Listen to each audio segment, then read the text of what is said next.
வணக்கம், எல்லாரும் எப்படி இருக்கிறீங்க? இன்னைக்கு 5 வகையான லஞ்ச் பாக்ஸ் பொரியல் தான் பார்க்க போகிறோம். இது செய்யறதுக்கு சிம்பிளாகவும் ஈஸியாகவும் ருசியாகவும் இருக்கும். வாங்க பார்க்கலாம். அதுக்கு பின்னாடி இருக்கிற ஏரியா ஞாபகம் இருக்குங்களா? ஒரு தடவை இந்த பேர் வைக்காத சப்பாத்திக்கு ஒரு சைட் டிஷ் பண்ணியிருந்தேன். அப்போ தான் இந்த ஏரியா காமிச்சிருந்தேன். பார்த்தீங்கன்னா ஃபுல்லாக ஐஸாக இருந்துச்சு. இப்போ ஸ்ப்ரிங்கில் எப்படி இருக்குதுன்னு பாருங்கள். பார்த்தோன்னே நம்ம பொரியல் செய்ய போகலாம்.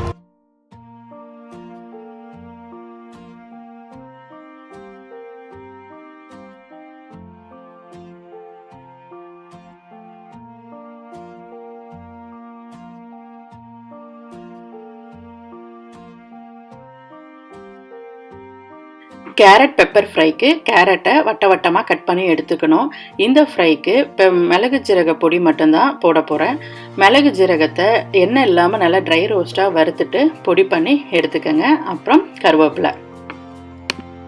பேன் சூடானதும் தேவையான அளவு எண்ணெய் ஊற்றிக்கோங்க. 2 பெரிய கேரட்டுக்கு நான் 1 டேபிள் ஸ்பூன் எண்ணெய் ஊற்றிருக்கிறேன். எண்ணெய் சூடானதும் கட் பண்ணியிருக்க கேரட்டை சேர்த்து நல்லா மிக்ஸ் பண்ணிக்கலாம். மிக்ஸ் பண்ண பிறகு ஒரு 2 நிமிஷம் ஒரே பக்கமே அது வதங்கட்டும். அடி பிடிக்கிற மாதிரி இருந்தால் மட்டும் கிண்டி விட்டுக்கலாம். 2 நிமிஷம் ஆகிடுச்சு. இப்போ அடுத்த பக்கம் திருப்பி விட்டுக்கலாம். திருப்பி விட்டு ஒரு 2 நிமிஷம் வதங்கட்டும். கேரட் வதங்கினதும் கருவேப்பிலை சேர்த்து தேவையான அளவு உப்பு, கொஞ்சம் மஞ்சத்தூள், மிளகு ஜீரகத்தூள் உங்கள் காரத்துக்கு ஏற்றது மாதிரி சேர்த்துக்கோங்க. நான் 1 டீஸ்பூன் மிளகு ஜீரக பொடி சேர்த்துருக்குறேன். மிளகு ஜீரக பொடி சேர்த்து 1 நிமிஷம் நல்லா வதக்கின பிறகு அடுப்பை ஆஃப் பண்ணிட்டோன்னா கேரட் பெப்பர் ஃப்ரை ரெடி.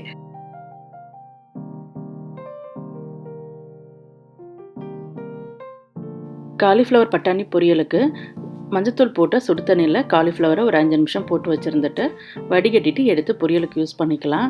ஏன்னா இது மாதிரி போட்டிருக்கிறப்ப காலிஃப்ளவர் நல்லா சுத்தமாகிடும். தாளிக்கிறதுக்கு பாத்திரத்தில் எண்ணெயை ஊற்றி எண்ணெய் சூடானதும் கடுகு உளுத்தம்பருப்பு போட்டுக்கலாம். கடுகு உளுத்தம்பருப்பு பொரிஞ்சு வரும்போது கருவேப்பிலையை சேர்த்துட்டு அதுவும் பொரியும் போது வெங்காயத்தை சேர்த்துக்கலாம். வெங்காயத்தை நல்லா வதக்கிக்கலாம். வெங்காயம் வதங்கினதும் காலிஃப்ளவர் பச்சை பட்டாணியை சேர்த்துக்கலாம். இதை வெறும் காலிஃப்ளவர் மட்டும் போட்டும் பண்ணலாம். இந்த காயோட நம்ம வேணும்னா உருளைக்கிழங்கும் சேர்த்துக்கலாம். காயை போட்டு நல்லா மிக்ஸ் பண்ணதும் தேவையான அளவு உப்பு, 1 டீஸ்பூன் மிளகாய்த்தூள், 1/2 டீஸ்பூன் தனியாத்தூள், 1/4 டீஸ்பூன் கரம் மசாலா போட்டு எல்லாத்தையும் நல்லா மிக்ஸ் பண்ணிவிட்டு தண்ணி வேகிறதுக்கு ஊற்றிக்கலாம். தண்ணி எப்பயுமே ஊற்றும்போது காய்க்கு 3/4 அளவு இருக்கிற மாதிரி, காயை விட கீழே கம்மியாக 3/4 அளவு இருக்கிற மாதிரி தண்ணி ஊற்றணுன்னா வேகிறதுக்கு சரியாக இருக்கும். தண்ணி சேர்த்து நல்லா மிக்ஸ் பண்ணி விட்ட பிறகு தண்ணி சுண்டி வர்றது வரைக்கும் அப்பப்போ கிண்டி விட்டுக்கலாம். இந்த மாதிரி தண்ணி ஊற்றி வேக வைக்கிற பொரியல் எல்லாத்துக்குமே அடுப்பை மீடியம் ஃப்ளேமில் வச்சுக்கோங்க. இந்த பொரியல் சப்பாத்திக்கும் ரைஸ் சாதத்துக்கு 2க்குமே எடுத்துக்கலாம். சப்பாத்திக்கு எடுத்துக்கும் போது இது குருமா மாதிரியோ இல்லை சால்னா மாதிரியோ தண்ணியாக இல்லாமல் இருக்கிறதுனால அப்படியே ரைத்தாவும் சேர்த்து எடுத்துக்கிட்டோம் அப்படின்னா ட்ரையாக இல்லாமல் நல்லாயிருக்கும். தண்ணியெல்லாம் நல்லா சுண்டி வந்துருச்சு. இந்த பதத்தில் இருக்கும்போதே ஆஃப் பண்ணிடலாம்.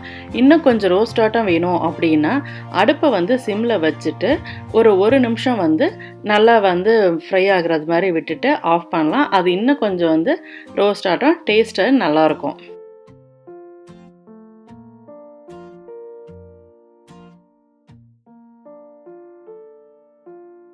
அடுத்தது கீரை பொரியலுக்கு பசலைக்கீரை, அதாவது பாலக்காய் அலசி கட் பண்ணி எடுத்து வச்சுருக்கிறேன்.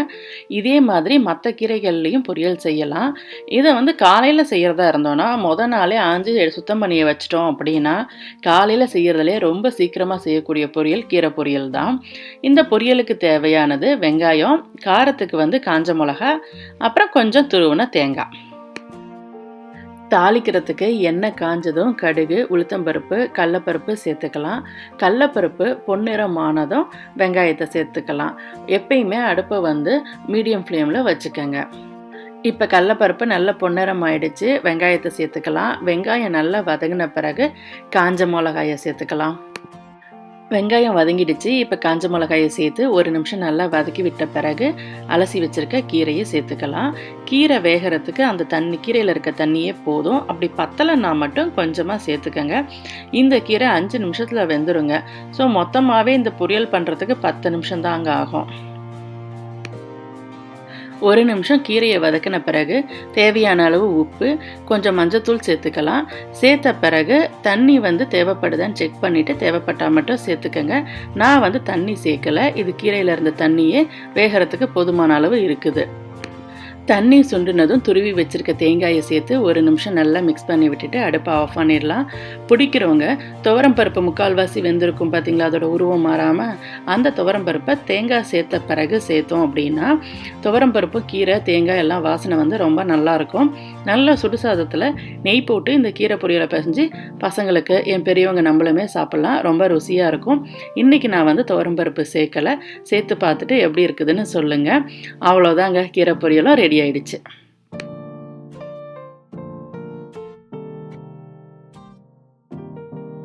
அடுத்தது உருளைக்கிழங்கு வறுவலுக்கு பாத்திரம் சூடானதும் 1/2 டேபிள் ஸ்பூன் தனியா, 1 டீஸ்பூன் மிளகு, 1 டீஸ்பூன் ஜீரகம் சேர்த்து நல்லா வாசனை வர்ற மாதிரி வறுத்துக்கலாம். மிளகு காரம் பிடிக்கிறவங்க இன்னும் கொஞ்சம் மிளகு சேர்த்துக்கலாம். வறுத்ததும் அதை வேற ஒரு பாத்திரத்துக்கு மாற்றிக்கணும், இல்லாட்டி கருகின வாசனை வரும். வறுத்த பொருளெல்லாம் ஆறுனதும் மிக்சியில் போட்டு கரகரப்பாக அரைச்சி எடுத்துக்கலாம். இந்த பொடியை முன்னாடியே அரைச்சி ரெடி பண்ணிக்கிட்டோம் அப்படின்னா செய்கிறப்ப ரொம்ப ஈஸியாக இருக்கும். இது வந்து நம்ம உருளைக்கிழங்கு வறுவல் மாதிரி செஞ்சுட்டு இறக்கிறதுக்கு முன்னாடி இந்த பொடியை தூவி விட்டு இறக்கணும்னா அந்த ஒரு வாசனையாக இருக்கும். வறுவலுக்கு 2 சின்ன சைஸ் உருளைக்கிழங்கை கட் பண்ணிவிட்டு கழுவிட்டு எடுத்து வச்சுருக்கிறேன். உங்களுக்கு எந்த விருப்பமான ஷேப்போ அதில் கட் பண்ணிக்கோங்க. ஆனால் கொஞ்சம் சின்னதாக இருக்கிற மாதிரி பார்த்து கட் பண்ணிக்கோங்க. ஏன்னா அப்போ தான் சீக்கிரமாகவும் ஃப்ரை ஆகும், நமக்கு அந்த ஃப்ரை டேஸ்ட்டும் கிடைக்கும். வறுக்கிறதுக்கு இரும்பு பாத்திரத்தில் தேவையான அளவு எண்ணெயை ஊற்றிருக்கிறேன். எண்ணெய் காஞ்சதும் கடுகு, உளுத்தம்பருப்பு, கருவேப்பிலை போட்டு பொரிஞ்சு வந்ததும் வெட்டி வச்சுருக்கிற உருளைக்கிழங்கு சேர்த்துக்கலாம். உருளைக்கிழங்கு சேர்த்ததும் எண்ணெயில் நல்லா மிக்ஸ் பண்ணி விட்டுட்டு ஒரு 2 to 3 நிமிஷத்துக்கு ஒரு தடவை கிண்டி விட்டுட்டோம்னா ஒரு 7 to 8 நிமிஷத்தில் உருளைக்கிழங்கு நல்லா ஃப்ரை ஆகி வந்துடும். நமக்கு வேணுங்கிற அளவுக்கு உருளைக்கிழங்கு ஃப்ரை ஆனதும் கொஞ்சம் மஞ்சத்தூள், தேவையான அளவு உப்பு, 1 டீஸ்பூன் மிளகாய்த்தூள் வந்து 2 சின்ன சைஸ் உருளைக்கிழங்குக்கு போட்டிருக்கிறேன். மிளகாய்த்தூள் சேர்த்த பிறகு நல்லா மிக்ஸ் பண்ணி விட்டுட்டு பொடி பண்ணி வச்சுருக்கிற பவுடரை 1 டீஸ்பூன் சேர்த்துக்கலாம். எல்லாத்தையும் சேர்த்து மிக்ஸ் பண்ணிவிட்டு ஒரு 1 நிமிஷம் நல்லா ஃப்ரை பண்ணிவிட்டு அடுப்பை ஆஃப் பண்ணிட்டோன்னா உருளைக்கிழங்கு ஃப்ரை ரெடி.